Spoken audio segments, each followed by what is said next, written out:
sekarang kalau misalnya anak muda disuruh ngarit pakai tangan gitu, ngarit sendiri babat Encok. encok.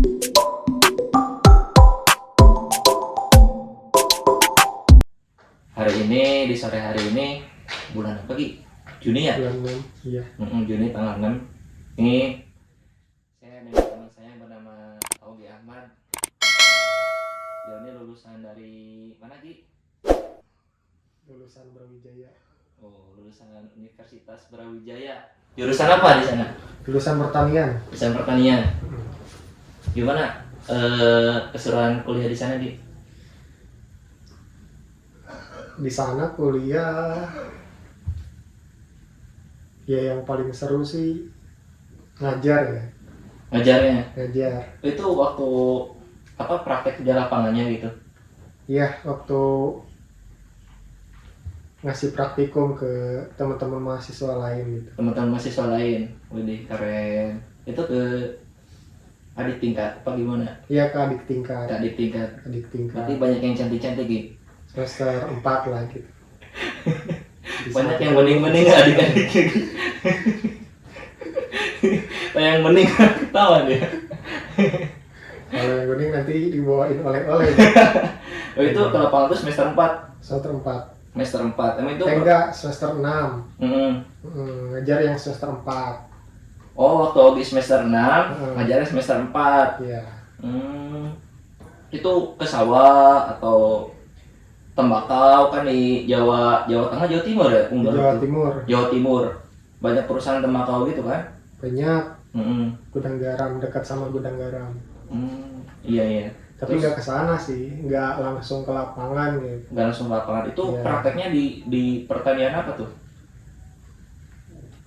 Praktiknya nggak langsung ke lapangan, tapi kita cuman materi di kelas aja sih. Oh, materi di kelas aja. Materi di kelas. Mantap tuh.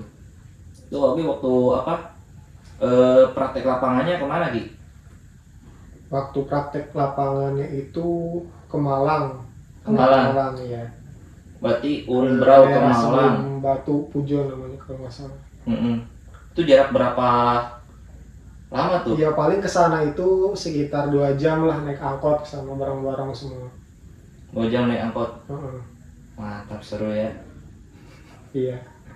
Itu 2 jam naik angkot. Terus mulanya perjalanan dulu tuh. Jadi ada base camp lah gitu. Base camp nanti suruh turun semua mahasiswa, terus naik kayak ke lembah gitu, ke kaki gunung buat neliti vegetasi tanaman di situ apa aja kayak gitu. vegetasi tanamannya luar biasa nih mahasiswa Unbrau nih, keren habis.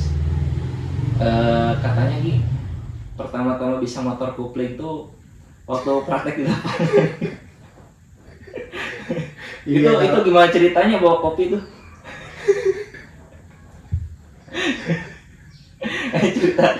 cerita tuh nih.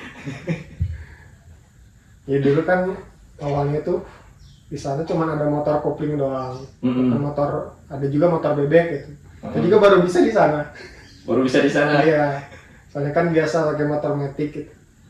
Awalnya kan ya awalnya nggak bisa, tapi harus bisa karena terpaksa gitu. Harus bisa terpaksa. Lihat YouTube dulu kan. Oh gini caranya. Buka tutorial dulu. Iya. Bahkan yang motor bebek itu nggak ada remnya, hampir nabrak mobil. Padahal kemarin pasti Subang tuh, di sini ada Vespa Ki. Ada kuplingnya juga tuh. Padahal mah tutorial mah ke dia we ke Subang. Oke, Vespa ya. Ke Vespa. Mantap om gini. Jadi selama ini alhamdulillah kuliah gimana, udah beres? Beres sekarang kuliah. Udah beres. Nyari kerja. Nyari kerja. Cum laude ya? Ya 3,66. Mantap.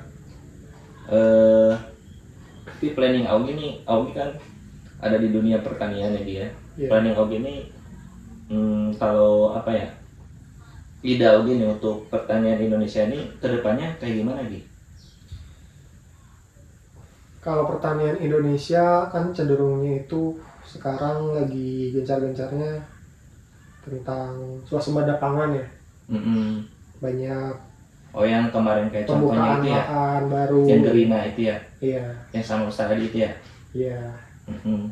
Tadi itu juga kan neliti gimana lahan yang asalnya nggak bisa ditanami jadi bisa ditanami padi. Bahkan nelitinya kan sampai Jepang gitu ya. Iya, sampai Jepang. Gitu. Dan nggak cuma padi aja kan itu Ustaz Adi neliti.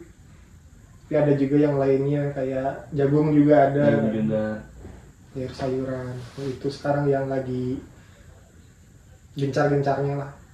Kalau di dunia penelitian mungkin sekarang lagi banyak meneliti tentang tanaman organik mungkin ya. Tanaman organik. Ya, larinya ke tanaman organik. Gimana caranya petani-petani itu nggak ngandelin lagi pupuk-pupuk kimia, pestisida. Oh, yang kayak itu apa sih?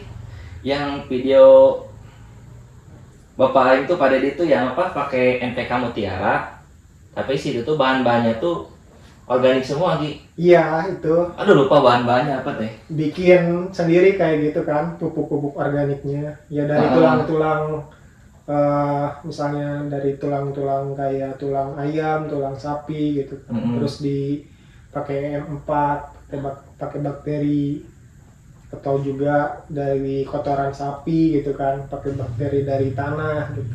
Terus nanti dikompos, terus hasilnya nanti bisa buat si cairannya itu bisa buat pupuk buat padi gitu kan. Luar biasa ini dia. Situ sih. Tapi beruntung gak sih kita Gi? Ya, apa sih pertanyaan kita tuh kan mau fokus ke organik gitu. Iya. Sekarang udah booming gitu, contohnya tuh yang sekarang dicontohin sama Gubernur Jawa Barat tuh. Yang videonya sih udah lama ya, udah bertahun-tahun ke belakang sih. Iya, kalau nggak salah 2 tahun ke 2 tahun ke belakang ya. Keren sih itu. Bisa jadi contoh gitu buat petani-petani lain juga sebetulnya. Tapi kedepannya tadi banding sana yuk. Ayo bisa. Deket Cikonang Subang ke Lumur Papua. Hanya 10 menit Pak Dedi.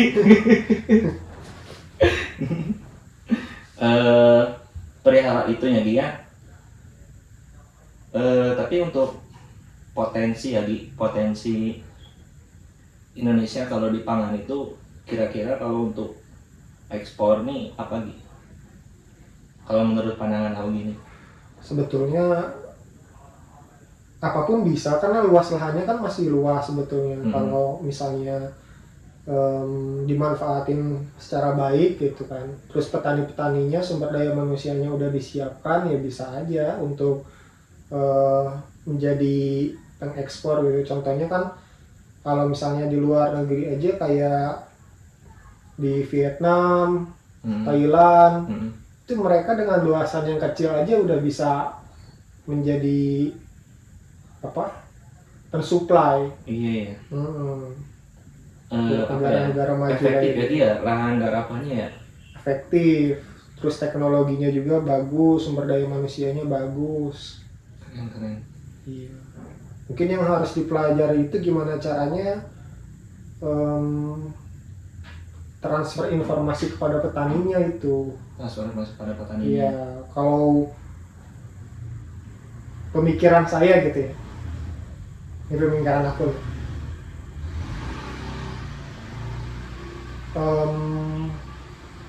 Mungkin kenapa nggak dibuat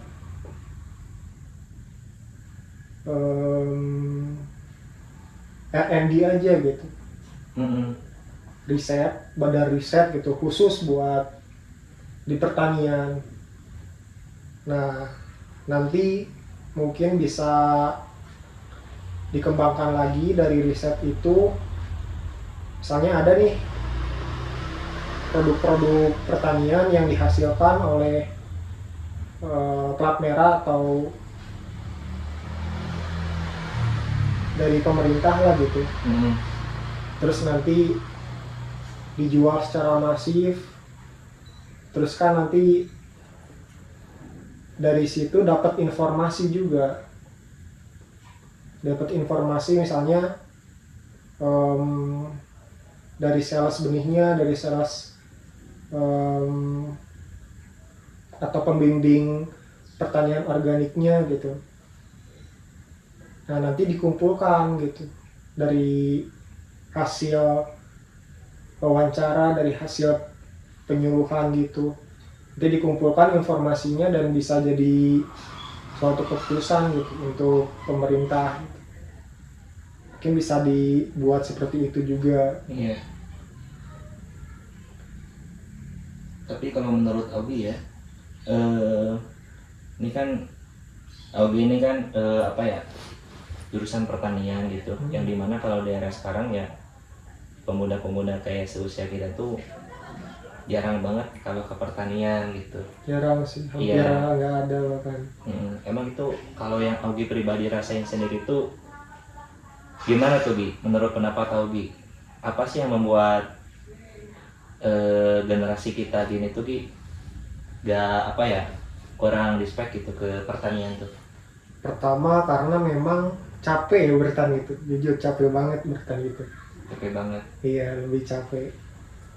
Kalau misalnya tidak diimbangi dengan teknologi baru, itu kan perlu biaya juga yang besar gitu. Iya.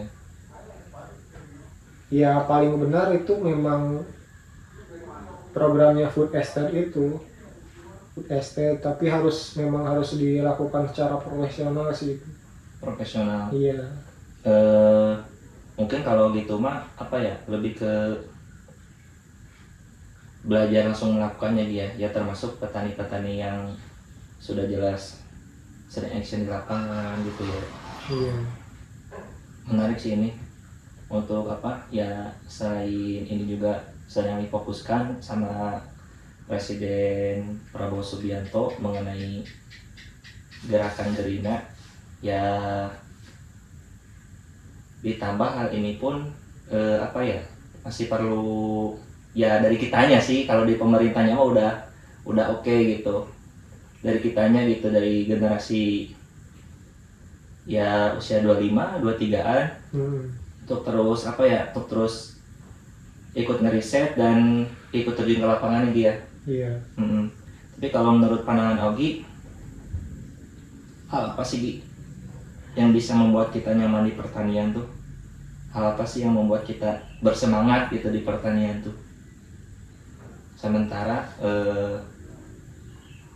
teman-temanku itu ada yang apa ya, yang orang tuanya petani itu ya keterbatasan gitu Gi. Nah ini menurut pandangan Augie gimana? Sebenarnya bertani itu kan, kita bertani misalnya membutuhkan kesabaran yang sangat-sangat ekstra tinggi gitu. Kita bertani sekarang, menanam sekarang, terus menuai hasilnya 4 bulan selanjutnya atau seminggu kan, kalau misalnya tanaman kayak pepaya, kayak jeruk gitu. Nah itu butuh kesabaran, dan itu yang dilatih adalah mental. Terus belum lagi misalnya buahnya, tanamannya itu rusak oleh hama gitu, dimakan, misalnya buahnya dimakan oleh burung, padi-padi misalnya, buahnya tikus ya? Iya, Padi-padi sama tikus. sama tikus. Tapi menariknya gini loh Gi, kemarin aku tuh kan main ke Lembur Pakuan tuh, si sawah-sawahnya tuh di tengahnya itu ada kayak rumah kecil, dan ternyata nanya ke orang situ tuh, mah ke burung hantu, ke buaknya, buak nah buaknya, ke burung hantu, mau ditewaknya, mau apa mau. Emang itu berpengaruh ke ekosistem itu Gi? Berpengaruh sih, biar ada siklus rantai makanannya gitu. Biar tidak terlalu banyak hama tikusnya juga kan. Jadi nanti yang makan itu si burung hantunya gitu. Burung hantunya. Sekarang kalau misalnya nggak dijaga rantai makanannya gitu kan, itu bisa-bisa terjadi ledakan tikus, dan hasilnya kan nanti padinya, si produktivitasnya itu bisa berkurang gitu. Bisa berkurang. Iya. Iya. Tapi kalau berbicara produktivitas ya berkurang ya, tapi kalau mungkin bicara amal ibadah itu kan sama seperti kita bersedekah. Iya sih, benar. Iya. Tapi BTW petani itu paling banyak sedekahnya ya Gi? Paling banyak sedekahnya. Paling banyak sedekahnya. Seperti apa Gi? Itu kayak misalnya buah-buah yang harusnya udah mau dipanen tapi dimakanin hewan-hewan. Iya. Kayak gitu biasanya. Jadi di sisi lain kerugian tuh ya kalau misal kita Ada ada keberkahan. di posisi itu ya Gi ya. Berpikirnya kayak gitu ya. Tapi di sisi lain harus mengevaluasi juga ya. Iya, harus mengevaluasi, jangan terlalu misalnya Pasrah ya udah. serah. Iya. Iya sih, harus ada evaluasi juga dia.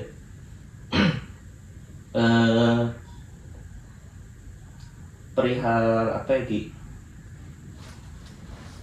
Kalau apa ya kayaknya sesuatu ya. Terus mungkin yang bikin generasi muda jarang mau ke pertanian itu karena keterbatasan lahan juga. Sekarang kalau misalnya kita menggarap lahan yang hanya 1 petak gitu, kan hasilnya juga cuma dapat sedikit gitu. Sedangkan itu kan kita nanam dari bulan, misalnya dari bulan 2 terus panen ke bulan 6. Itu kan kalau misalnya di rata-rata per bulannya itu cuma dapat kecil gitu. Sedangkan untuk makan sehari-hari pun kita harus ada uangnya gitu. Iya. Seperti itu. Ini Gi, perihal apa ya? Tadi tuh lihat di YouTube gitu Gi, dari short videonya gitu. Jadi pertanian sawah tuh di bawahnya tuh di apa? Diternakin ikan gitu Gi. Nah itu gimana sih? Emang hidup gitu? Ya itu kayak sistem mina padi kan. Jadi ada padi misalnya ditanam, terus nanti kasih ikan. Itu bisa hidup, bisa. Nanti kan pupuknya itu justru ngandalin dari kotoran-kotoran ikan itu. Kotoran ikan itu? Iya. Oh. Kayak gitu. Keren. Tapi untuk varietasnya kan ada varietas tertentu, nggak semua varietas bisa untuk dijadikan sistem mina padi gitu. Oh, tergantung varietas padinya gitu ya? Iya. Tapi itu beresiko nggak sih ke ikannya gitu? Kan misalnya kita sambil ternak ikan juga kita nyemprot pestisida gitu. Ngaruh nggak tuh ke ikan gitu? Nah itu justru harus larinya ke pertanian organik itu. Berarti harus emang apa ya? Harus udah di pure cuma ya organik ya? Iya. Biar nggak kena ekosistem lainnya. Iya. Pernah tuh main ke sawahnya kelompok tani yang memang nerapin pertanian organik itu, udah bersertifikat juga kelompok taninya itu, dan udah bisa menjual hasil panen padi organiknya ke swalayan. Nah di sana tuh ternyata nanamnya misalnya jarak berapa meter itu nggak boleh ada yang pakai pestisida gitu, jadi kayak harus ada bumper zone-nya gitu. Itu tujuannya apa gitu? Ya itu biar nggak tercemar ke wilayah yang memang dia pertaniannya organik gitu. Oh. Terus ya irigasi petakannya itu biasanya dikasih eceng gondok gitu. Ada kolam tampung dulu, kolam tampung air. Nah nanti dikasih eceng gondok itu buat netralisi ya, supaya airnya kecampur sama sawah-sawah di bawahnya ya. Iya. Di sana ada gitu ya. Ada kayak gitu.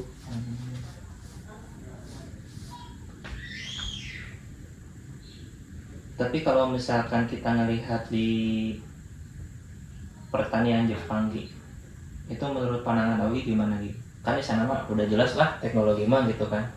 Dan emang kalau misalkan kayak pemupukannya gitu,